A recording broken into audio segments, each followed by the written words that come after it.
The subject I want to talk about today is basically the rise and fall of the liberal international order.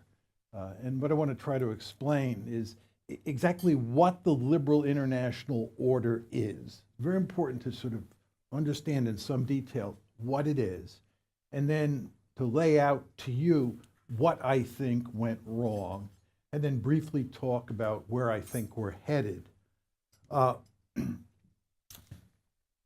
This is my core argument. My core argument is that the liberal international order was created in 1990, and that's when the Cold War ended. And as I'll try to emphasize here, the liberal international order was not created in 1945. We had a different order from 45 to 89. The liberal international order was created in 90 when the world became unipolar. The United States, which was the sole pole, played the key role in creating that order. We mattered the most. And despite considerable success in the 1990s and early 2000s, if I had come here in 1999 and told you that the liberal international order contained the seeds of its own destruction, you would have laughed at me, because things were going pretty well then.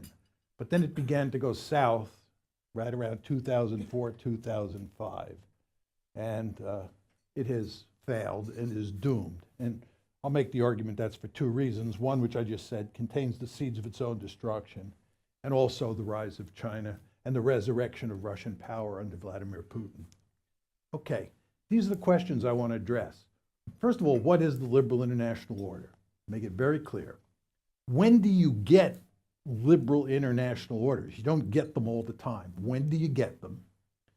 Then why did it fail? And then where are we headed? Those are the four big questions I'm going to address in that order.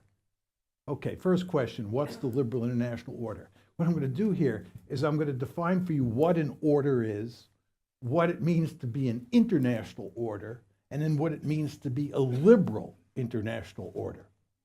Okay? So an order for me is an organized group of international institutions that help govern the interactions among the member states. You hear people all the time talk about the fact that we live in a rules-based system. Those rules are embedded in international institutions. And an order is a cluster of institutions. Just think about the Cold War order that we created, we the Americans in the West. It included NATO, an institution. It included the EU, an institution, the WTO, right? An institution. Actually, it was GATT back then. The IMF, the World Bank. We had this cluster of institutions that formed the Western order during the Cold War. Okay, so that's what an order is. Great powers create and manage orders. Great powers create and manage institutions. They're the gorillas in the system. They're the ones who establish what the rules are. And of course, that's the United States of America, and to a lesser extent, countries like China and Russia in recent years. Okay, so that's what an order is, this cluster of institutions. What's an international order? An international order must include all of the world's great powers. So if you're in the Cold War, to have an international order, it has to include both the United States and the Soviet Union. You're talking about an international order in the world that we're moving into, which is a multipolar world. It has to include the United States, China, and Russia. That's an international order. And the opposite of an international order is a bounded order. A bounded order is one that doesn't include all the great powers, and it's usually regional in scope.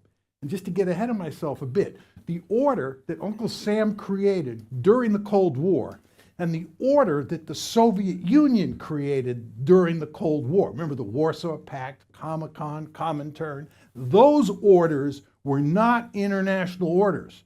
One was an American-dominated order, and the other was a Soviet-dominated order, and those were bounded orders. Okay? So an international order includes all the world's great powers. As I say, ideally it would control every state. Now, very importantly, what's a liberal international order? A liberal international order is one where the dominant state is a liberal democracy. And that liberal democracy has three goals.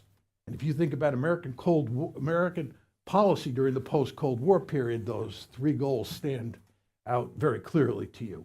One is you want to turn every country on the planet into a liberal democracy. In a sense, when you're creating a liberal international order, that dominant state is trying to remake the world in its own image. That's what the United States was doing. So the first thing involves spreading democracy here, there, and everywhere. The second thing that you want to do is you want to create an open international economy. And what you want to do is get every state on the planet integrated into that open international economy. You want to get every state in the system hooked on capitalism. And you want to especially make sure you do that with countries like Russia and China. And that, of course, is exactly what we tried to do. And this, of course, is an approach that you, virtually all of you, loved, right? Because people in the West loved this whole enterprise, right? Then, of course, the third goal is to integrate states into more and more institutions. You want to go from GATT to the WTO. You want to create more institutions. You want to get the Chinese and the Russians in all these institutions, because Russians and the Chinese will benefit from being in these institutions, right? And of course, institutions are the building blocks of orders. So those are the goals. And in this world, the dominant state pays little attention to balance of power politics. The dominant state pays little attention to realpolitik. So people like me in this world are basically dinosaurs. As you all know, I'm a realist. We just don't matter, right? This is a liberal international order where what really matters is ideology, economic independence, and institutions. That's the liberal world order. When do liberal international orders appear? My argument is that there are two key factors that shape an international order. One is the number of great powers in the system, and two is the political ideology of the dominant state. And the reason that you got a liberal international order in 1990 was because we moved into a unipolar world where the dominant state was a liberal democracy. You have to understand just how special the structure of the international system was in 1990. We had never seen a unipolar world before. It had always been either multipolar, as it was before 1945, or bipolar, as it was from 45 to 89, the Cold War period.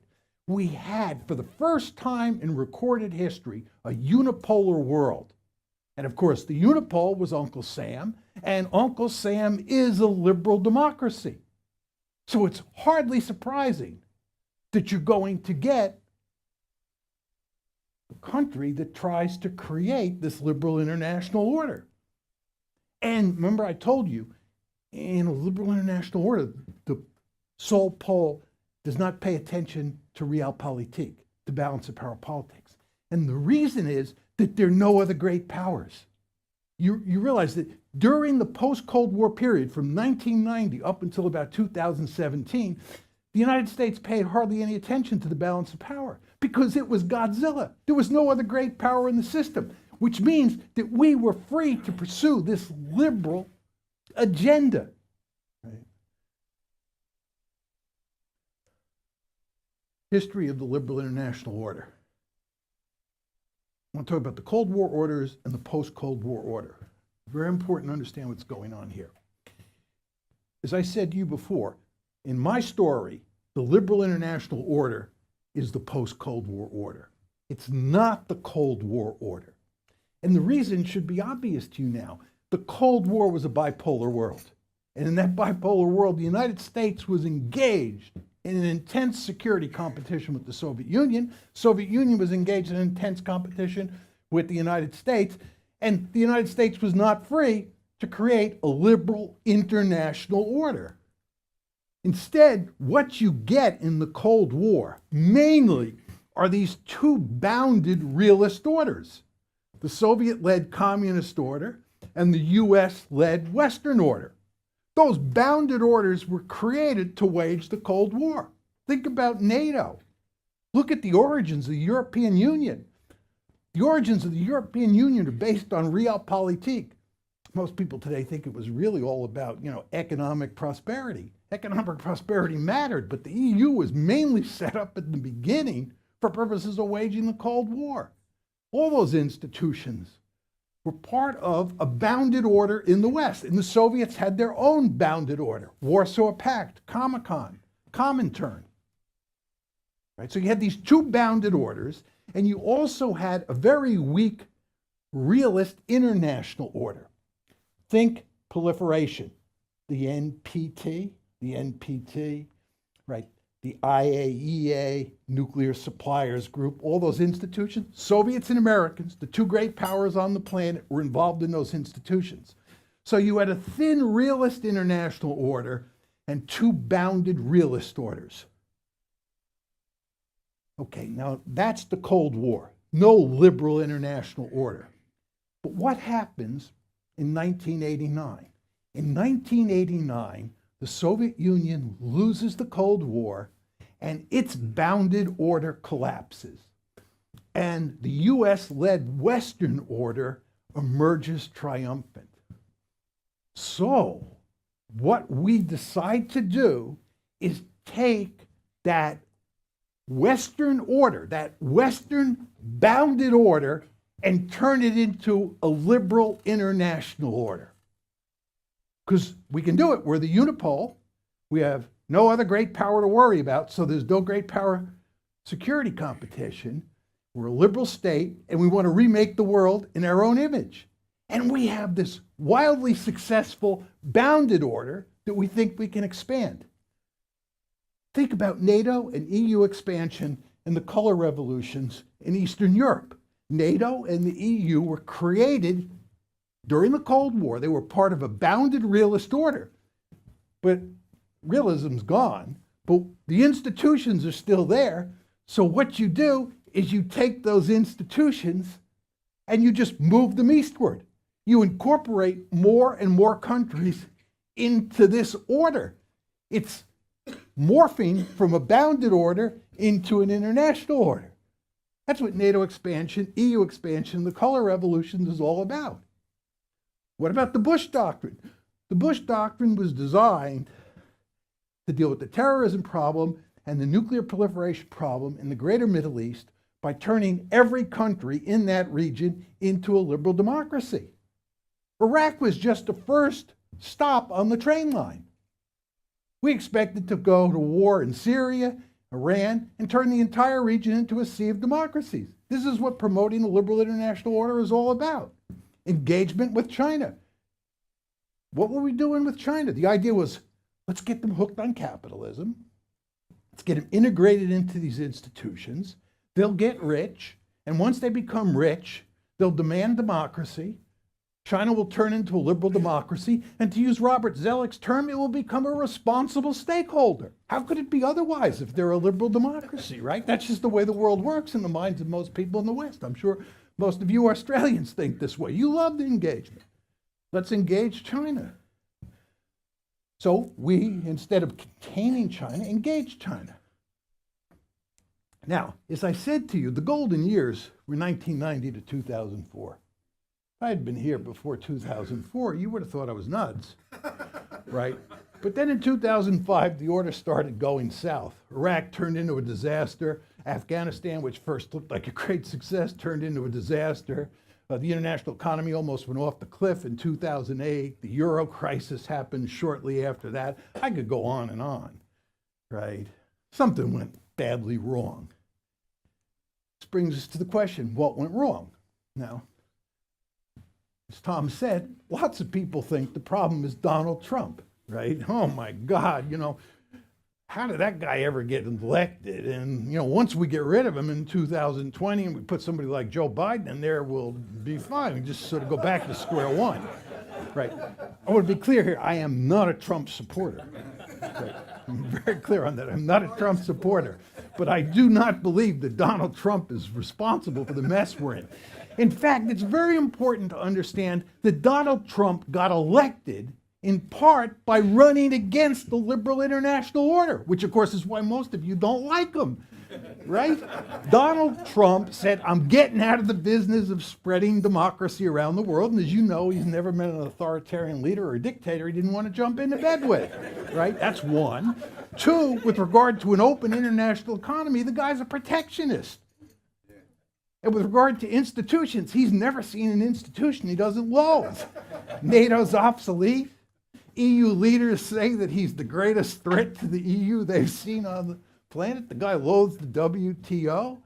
He's never seen an institution he likes. NAFTA, pulled out of the TPP, which I think was a huge mistake, but he didn't like institutions. He ran against the liberal international order. He said it failed, and he got elected. He's not the problem. He's a manifestation of the problem. What really went wrong? The order contains the seeds of its own destruction. And let me go through the argument as quickly as I can. First of all, we assume to begin with, this is the Frank Fukuyama thesis. For those of you who haven't read, or long ago read, Frank's very famous piece, go back and read it. His basic argument is that there is no alternative to liberal democracy. We are inexorably moving towards a planet that's filled with liberal democracies. Wrong. Liberal democracy doesn't look so attractive to a lot of people today. There are alternative models. I love liberal democracy. I'm glad I was born and raised in the United States, but not everybody on the planet agrees with me. There are alternatives. Go to Russia, ask the Russians about liberal democracy. They think about the 1990s when that country was a total disaster. They don't want to hear about liberal democracy. They'll take soft authoritarianism with Vladimir Putin every time. Second, the crusading Soul Pole ends up in endless wars. Do you realize that the United States of America has been at war for 2 out of every 3 years since the Cold War ended, and we have fought 7 different wars? We are a highly militarized state. To put it in slightly different terms, we are addicted to war. That's what happens when you become a crusader state. And when you're trying to create a liberal international order and remake the world in your own image, you are a crusader state. Number 3, the crusading Soul Pole ends up poisoning relations with the world's major powers. This is NATO expansion, EU expansion, and the color revolutions. You think the Russians are happy about us driving NATO right up to their border? I can tell you they're not. And they've been telling us that since the mid-1990s. In 2000, after 2008, when we told them we were going to make Ukraine and Georgia a part of NATO, they told us in no uncertain terms, that ain't happening. And it isn't happening, right? The Chinese, you think the Chinese are happy about us interfering in their politics and talking about turning them into a liberal democracy? You notice that they think we're behind the protests in Hong Kong? This is surprising? It isn't surprising at all, because they understand what the United States was trying to do, turn China into a liberal democracy, and they don't like it. So we've poisoned relations with the Russians and the Chinese. In fact, we've so thoroughly poisoned relations with the Russians that they've jumped into bed with the Chinese. The order clashes with nationalism by undermining sovereignty and national identity. I could go on and on about this. With regard to undermining sovereignty, anytime you create really powerful institutions and you give them a lot of authority to make decisions, think the EU, think how many people in Britain think about Brussels. Brussels is a curse word in Britain to many Brits. That's why you got Brexit. Many Brits feel decisions about Britain's future should be made in London, not in Brussels. And then with regard to national identity, just think about open borders, right? You know, the EU has this system that basically involves open borders, taking in refugees. Oof. In the age of nationalism, that's a prescription for really big trouble. Hyperglobalization, right? We went to hyperglobalization. We moved from a globalized system to a hyperglobalized system. We went from GATT to the WTO. Trade became much more fulsome. It was much easier to move capital around the world. And this created all sorts of problems. Donnie Roderick, in his terrific book on the paradoxes of globalization, lays this whole story out. As a result, lots of people lost jobs in the Western world.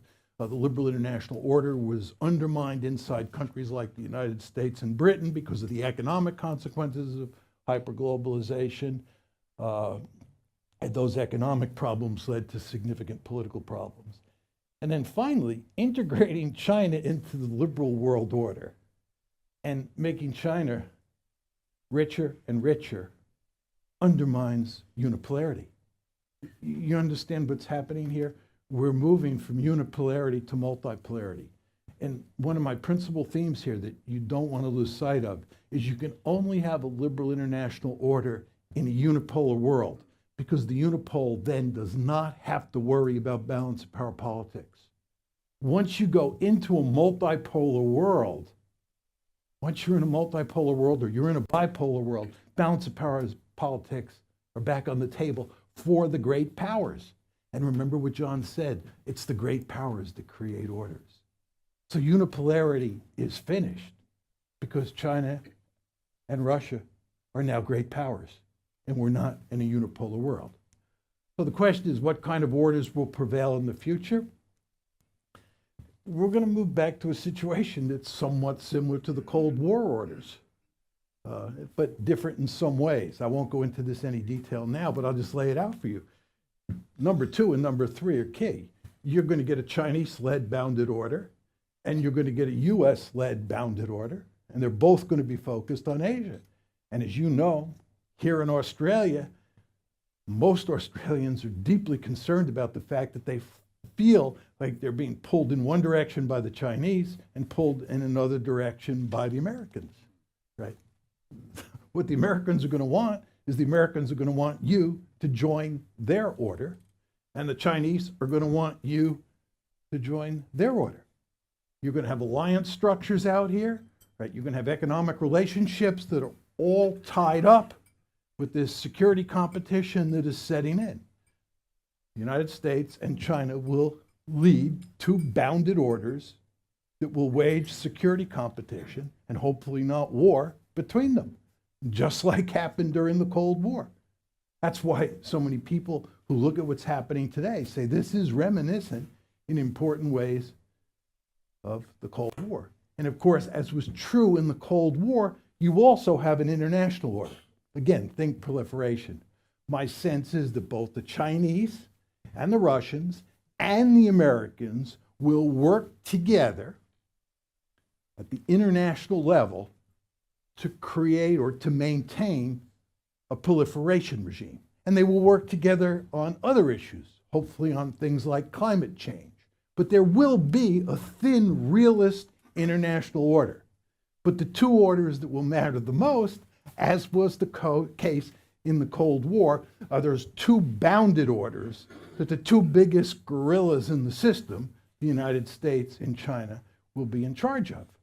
And for Australians, what this means is that you will have to decide which one of those 2 orders you're going to be in. Thank you.